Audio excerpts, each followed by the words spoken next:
Republican Party of इंडियाच्या वतीनं आगामी निवडणुकांच्या पार्श्वभूमीवर पक्षवाढीसाठी काम करण्यात येणार आहे.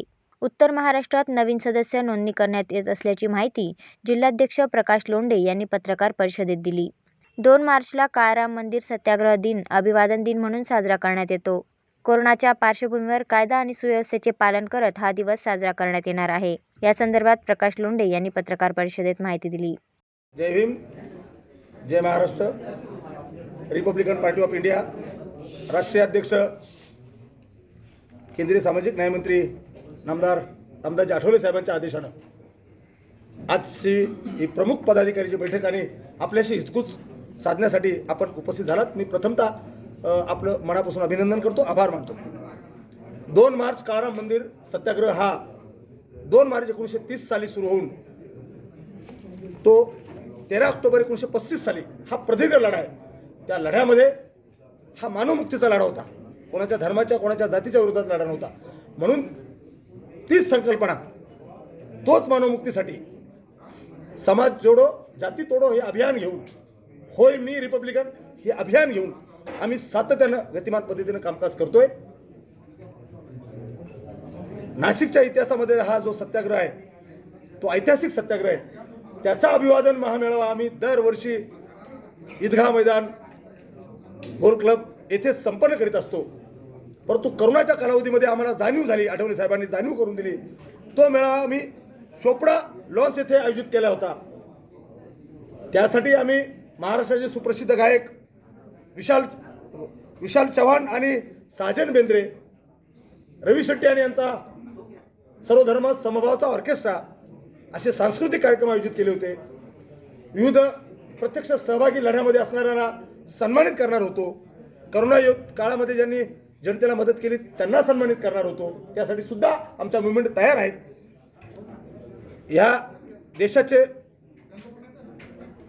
सामाजिक न्यायमंत्री नामदार आठवले साहेब असतील, नाशिक जिल्ह्याचे पालकमंत्री नामदार भुजबळ साहेब असतील, माननीय नामदार दादाजी भुसे असतील, माननीय खासदार गोरसे साहेब असतील, माननीय खासदार पवारताई असतील, माझी विद्यमान महापौर असतील, की 15 तालुक्याचे 15 आमदार असतील, या सर्वांनी आमच्या आमंत्रणाचा स्वीकार केला होता. आम्ही त्यांना विनंती केली, आठवले साहेबांनी सांगितलं साहेब आपला दौरा रद्द करा. आमच्या सर्वांनी आमच्या विनंतीला मान दिला.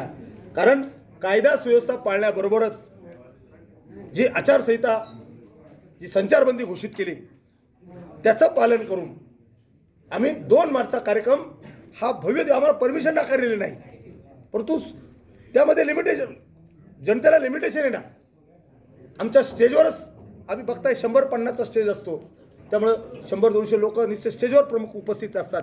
हा एवढा प्रदीर्घ आम्ही किती लोकांना नाराज करू शकतो, 50-50 लोकांना किती सांगू शकतो. म्हणून आम्ही असा निर्णय घेतलाय.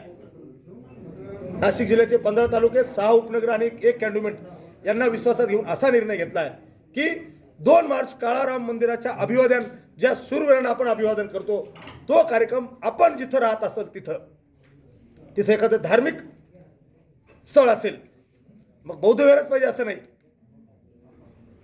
डॉक्टर बाबासाहेब आंबेडकरचा पुतळा असेल, छत्रपती शिवाजी महाराजांचा पुतळा असेल, छत्रपती शाहू महाराजांचा पुतळा असेल, लोकशाहीर अण्णाभाऊ साठेचा, असे विविध महापुरुषाचे पुतळे किंवा स्मारक असतील, त्या स्मारकाजवळ जाऊन कायदा सुव्यवस्था पाहून मास्क लावून आपण तिथं अभिवादन करू शकता. तिथंच करावे अशी अपेक्षा आहे, गर्दी करू नये. मग मात्र आम्हाला जे काही अन्नदाते आहेत, आश्रयदाते आहेत, जे मदतकार किंवा आम्ही वर्गणी बहादर नाही, काही वर्गणी बहादर त्यांना कार्यक्रम करायचा खुशाल करा, आम्हाला काही करतो नाही, आमची स्पर्धा कोणाशी नाही. पण आम्ही मात्र जे आमच्याकडची मदत आहे, जी स्वतःची हिंमतीची मदत आहे, आमच्या काही उदाहरणार्थ आमच्या 2 पदाधिकाऱ्यांचे वाढदिवस आहे, परशुराम साठे माझा मातंगागडीचा जिल्हा आहे, त्याचा वाढदिवस आहे, मी सांगितलं ती मदत आपण कुठेतरी अनाथ आश्रम असतील, कुठेतरी वसतिगृह असतील, कुठे हॉस्पिटल आहेत,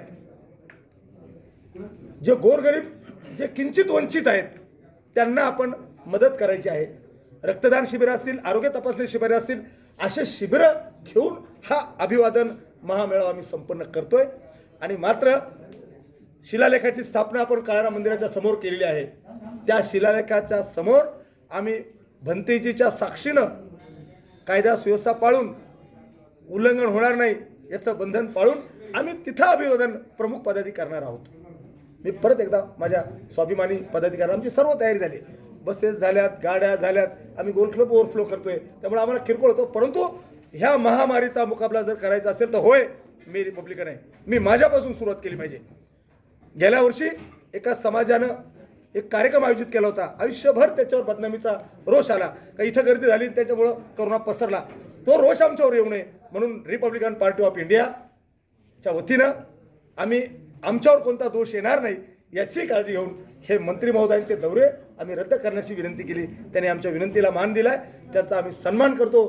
त्यांचा घरी जाऊन आम्ही सत्कार करणार आहोत. जे खऱ्या अर्थानं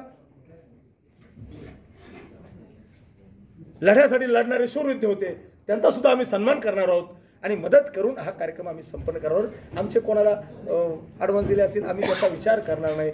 मी परत जनतेला विनंती करणार आहे की आठवले साहेबांनी दिलेला नारा आहे, गेल्या टायमाला दिला होता गो करुणा, या टायमाला नो करुणा. करुणा येणार नाही याची दक्षता घ्या. तुम्ही माझे परिवाराचे सदस्य आहात, माझ्या परिवाराची चिंता मला आहे. माझ्या परिवार हे सुरक्षित राहावं, निरोगी राहावं यासाठी आम्ही खऱ्या अर्थानं अशा पद्धतीचे सामुदायिक निर्णय घेतलेला आहे आणि तो आपल्या माध्यमातून घेतला आहे.